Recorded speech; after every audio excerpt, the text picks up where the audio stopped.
Well, it's day number 3 here in Hoover at the Winfrey Hotel. And, of course, you wonder why the lobby is filled with folks.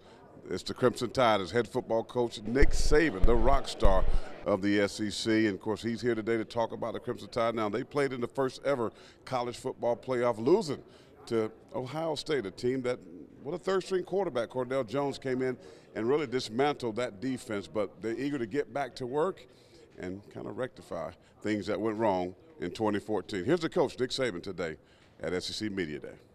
We're certainly looking forward to, and I've been very pleased with the way our team has responded this summer.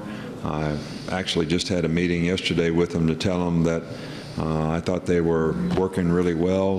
The team chemistry, the leadership was all, very positive in our league. There's always 7 or 8 teams that can beat you, so consistency in performance is very, very important in that regard. So we have our issues in rebuilding areas of our team like a lot of teams. Offensively, we lost a lot of good players and have a lot of young guys that are talented that don't have the knowledge and experience but are certainly looking forward to the opportunity. Defensively, we have a lot more players back and have a lot of depth and should be a pretty good defensive team.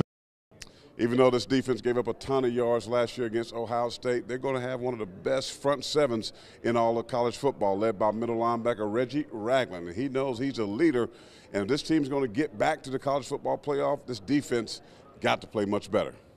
I think we have the chance to be a good defense this year, but only time can tell. We got to do necessary things like starting in fall camp and getting better and building that great chemistry that we need. And I feel like the overall of the secondary is going to be very good this year. We got a bunch of guys that's going to be together, and you can just see it in the locker room and on the field. The guys are talking more and being more coachable to the things coach have to say.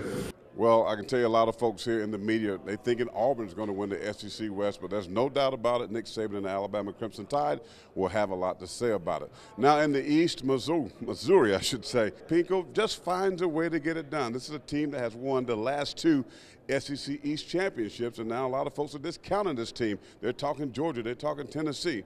Greg Pinko knows that this team is pretty good, especially when they got a quarterback like Matty Mock. Here's the coach talking about the Mizzou Tigers.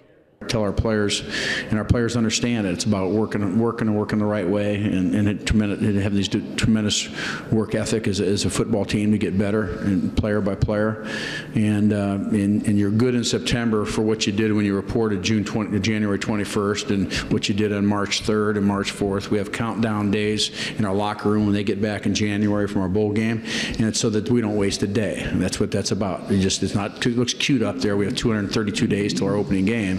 It's so that we don't waste a day, and that's what we do. I believe that the Mizzou team has been so good over the past few years because of their defensive line. A lot of those guys have been drafted into the National Football League, but you got to feel good about a team that returns a starting quarterback. Now, Matty Mock, a guy sometimes erratic, sometimes all over the place, but he has a big arm, he's tough, and he can definitely throw the ball down the field. But here's Matty Mock today talking about leading this football team into the 2015 season. I got to be more consistent. Last year, I had my ups and downs. I did everything. We won, but sometimes it was sloppy. I don't want it to be sloppy.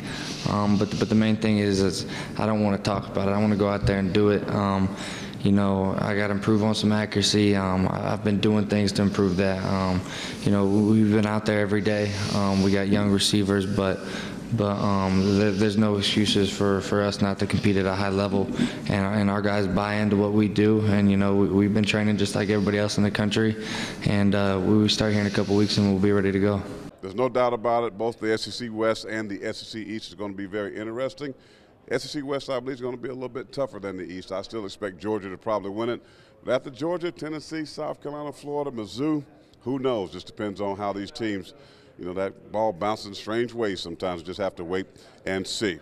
Well, coming up later on in sports, my one-on-one conversation with the commissioner, the new commissioner, Greg Sankey. He joins me to talk the SEC later on in sports. Stay tuned. Watch Fox News at 10. We'll be right back.